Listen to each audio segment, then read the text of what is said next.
现在几架飞机需要这个再重新去5架飞机编队等于用开花的方式解散了编队。哇，这是6号机单机1米通过1米通场。这个1米来讲，按我们平时讲高度是应该说还有1米高度，但是真正飞机来讲1米高度，那就是如果你控制不好，你接地就是瞬间就接地了。等于它是超低空通常，上下起落架的这种方式，还比较低的速度来通常。对，这6号机完成了1米通场表演动作。现在等于这架6号机继续高速上升，然后准备跟其他飞机要进行编队。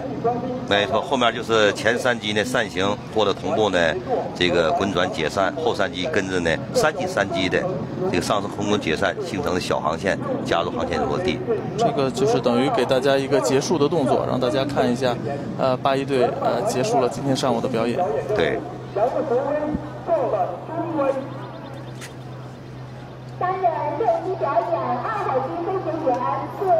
这个 L39飞机下午进行的飞行表演，它是7机，7机表演跟我们这个6机表演相比，它的区别在哪里呢？应该说机群越多呢，在一块活动安全这个压力越大一些。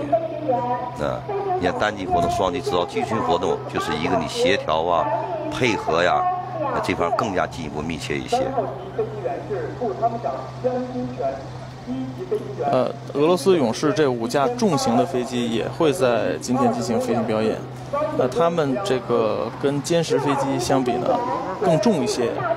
因为呢，目前世界上只有俄罗斯呢用重型千斤作为飞机的作为表演机。